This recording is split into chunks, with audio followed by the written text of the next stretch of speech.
ನಮಸ್ಕಾರ ಬಂಧುಗಳೇ. Doctor B R. Ambedkar ಅವರ ಹೋರಾಟದ ಜೀವನದಲ್ಲಿ ಮಾರ್ಚ್ 13 ಅತ್ಯಂತ ಮಹತ್ವದ ದಿನ. ಇದೇ ದಿನ 1927ರಲ್ಲಿ ಡಾಕ್ಟರ್ ಬಾಬಾ ಸಾಹೇಬ್ ಅಂಬೇಡ್ಕರ್ ಅವರು ಸಮತಾ ಸೈನಿಕ ದಳ ಎಂಬ ಸಂಘಟನೆಯನ್ನ ಸ್ಥಾಪಿಸಿದರು. ಈ ಸಂಘಟನೆಯ ಉದ್ದೇಶ ಏನಾಗಿತ್ತು ಎಂದರೆ, ಈ ಭಾರತೀಯ ಸಮಾಜದಲ್ಲಿನ ಅಸಮಾನತೆ ಮತ್ತು ಜಾತಿ ಪದ್ಧತಿಯನ್ನ ನಿರ್ಮೂಲನೆ ಮಾಡುವುದಾಗಿತ್ತು.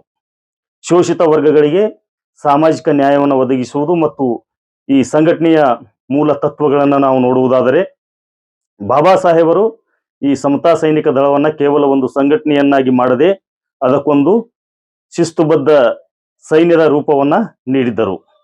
ಹೀಗಾಗಿ ಈ ಸಂಘಟನೆಯ ಮುಖ್ಯ ತತ್ವಗಳನ್ನ ನಾವು ನೋಡುವುದಾದರೆ, ಒಂದನೇದು ಮಾನವರೆಲ್ಲರೂ ಸಮಾನರು ಎಂಬ ಮನೋಭಾವವನ್ನ ಈ ಸಂಘಟನೆ ಬೆಳೆಸ್ತಿತ್ತು. ಎರಡನೇದಾಗಿ ಆತ್ಮಗೌರವ, ಶೋಷಿತರಲ್ಲಿ ನಾವು ಯಾರಿಗೂ ಕಮ್ಮಿ ಇಲ್ಲ ಎಂಬ ಸ್ವಾಭಿಮಾನವನ್ನ ಈ ಸಂಘಟನೆ ಮೂಡಿಸುತ್ತಿತ್ತು. ಮೂರನೇದಾಗಿ ರಕ್ಷಣೆ, ಅಸ್ಪೃಶ್ಯತೆ ಮತ್ತು ದೌರ್ಜನ್ಯದ ವಿರುದ್ಧ ಹೋರಾಡಲು ತನ್ನ ಸೈನಿಕರನ್ನ ಈ ಸಂಘಟನೆ ಸಿದ್ಧಪಡಿಸುತ್ತಿತ್ತು.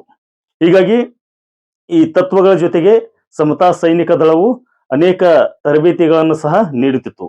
ಇದರ ತರಬೇತಿ ವಿಧಾನಗಳು ಹೇಗಿದ್ದವು ಎಂದರೆ, ಡಾಕ್ಟರ್ ಬಿ.ಆರ್. ಅಂಬೇಡ್ಕರ್ ಅವರು ಈ ಸಂಘಟನೆ ಯುವಕರನ್ನ ಕೇವಲ ದೈಹಿಕವಾಗಿ ಶಕ್ತಗೊಳಿಸದೆ ಮಾನಸಿಕವಾಗಿ ಮತ್ತು ಬೌದ್ಧಿಕವಾಗಿ ಶಕ್ತಗೊಳಿಸಲು ಅನೇಕ ತರಬೇತಿ ಕಾರ್ಯಕ್ರಮಗಳನ್ನ ಅಳವಡಿಸಿಕೊಂಡಿದ್ರು. ಹೀಗಾಗಿ ಈ ತರಬೇತಿಗಳು ಯಾವ ರೀತಿ ಇದ್ದಪ್ಪ ಅಂತಂದ್ರ, ದೈಹಿಕ ತರಬೇತಿಯನ್ನ ನಾವು ನೋಡುವುದಾದ್ರೆ ಇಲ್ಲಿ ಕವಾಯತನ್ನು ಮಾಡಿಸ್ತಿದ್ರು.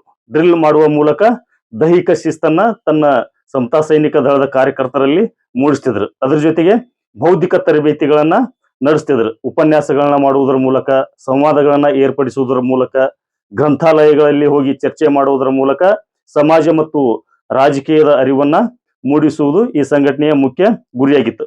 ಅದ್ರ ಜೊತೆಗೆ ಅತ್ಯಂತ ಶಿಸ್ತನ್ನ ಸಹಿತ ಈ ಸಂಘಟನೆ ಅನುಸರಿಸ್ತಿತ್ತು. ಸೈನಿಕರು ಅಂದ್ರೆ ಸಮತಾ ಸೈನಿಕ ದಳದ ಸೈನಿಕರು ಯಾವಾಗಲೂ ಬಿಳಿ ಅಂಗಿ, ಕಾಕಿ ಪ್ಯಾಂಟ್ ಮತ್ತು ಟೋಪಿಯನ್ನ ಸಮವಸ್ತ್ರವಾಗಿ ಧರಿಸಬೇಕಿತ್ತು. ಇದು ಏಕತೆಯನ್ನ ಸೂಚಿಸ್ತಿತ್ತು. ನಂತರದಲ್ಲಿ ಈ ಸಂಘಟನೆಯ ಸಮವಸ್ತ್ರ ಬಿಳಿ ಅಂಗಿ ಮತ್ತು ನೀಲಿ ಪ್ಯಾಂಟಿಗೆ ಬದಲಾಯಿತು.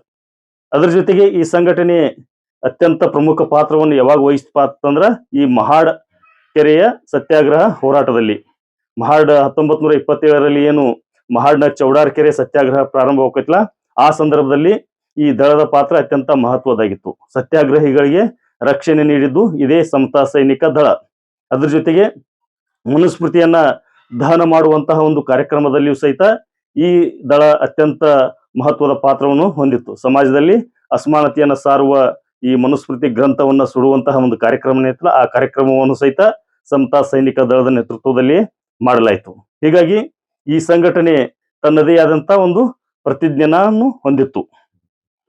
ಏನು ಆ ಪ್ರತಿಜ್ಞೆ ಯಾವ ರೀತಿ ಇತ್ತಪ್ಪ ಅಂತ ನಾವು ನೋಡುವುದಾದರೆ, ಅದು ನಾನು ನನ್ನ ವರ್ಗದ ಮೇಲಾಗುತ್ತಿರುವ ಎಲ್ಲ ರೀತಿಯ ಶೋಷಣೆ, ದೌರ್ಜನ್ಯ ಮತ್ತು ಗುಲಾಮಗಿರಿಯಿಂದ ಮುಕ್ತಿ ಪಡೆಯಲು ಪ್ರಾಮಾಣಿಕವಾಗಿ ಶಿಸ್ತಿನಿಂದ ಮತ್ತು ಧೈರ್ಯದಿಂದ ಹೋರಾಡುತ್ತೇನೆ ಎಂಬುದು ಆ ಸಂಘಟನೆಯ ಪ್ರತಿಜ್ಞೆಯಾಗಿತ್ತು.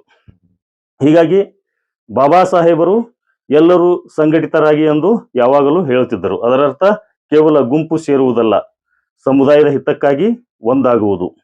ಇಂದಿನ ಯುವ ಪೀಳಿಗೆಗೆ ಬೇಕಾಗಿರುವುದು ಅಂತಹದೇ ಸಂಘಟನೆ. ಆದರೆ ಇಂದಿನ ಯುವ ಪೀಳಿಗೆಯಲ್ಲಿ ನಾವು ಕೇವಲ ಆಕ್ರೋಶ ಮತ್ತು ಆವೇಶವನ್ನು ಮಾತ್ರ ನೋಡ್ತೀವಿ. ಬಾಬಾ ಸಾಹೇಬರ ದಾರಿಯಲ್ಲಿ ನಡೆಯುವ ಬೌದ್ಧಿಕ ಸೈನಿಕರು ಇಂದು ನಮಗೆ ಅತ್ಯಂತ ಅವಶ್ಯಕವಾಗಿದ್ದಾರೆ. ಬನ್ನಿ, ಸಮತಾ ಸೈನಿಕ ದಳದ ಶಿಸ್ತನ್ನ ಎಲ್ಲ ದಲಿತ ಸಂಘಟನೆಗಳು ಅನುಸರಿಸಲಿ ಎಂಬ ಆಶಯದೊಂದಿಗೆ ಮತ್ತೊಂದು ಮಾಹಿತಿಯೊಂದಿಗೆ ಮತ್ತೆ ಸಿಗೋಣ. ಜೈ ಭೀಮ್, ಜೈ ಸಂವಿಧಾನ್.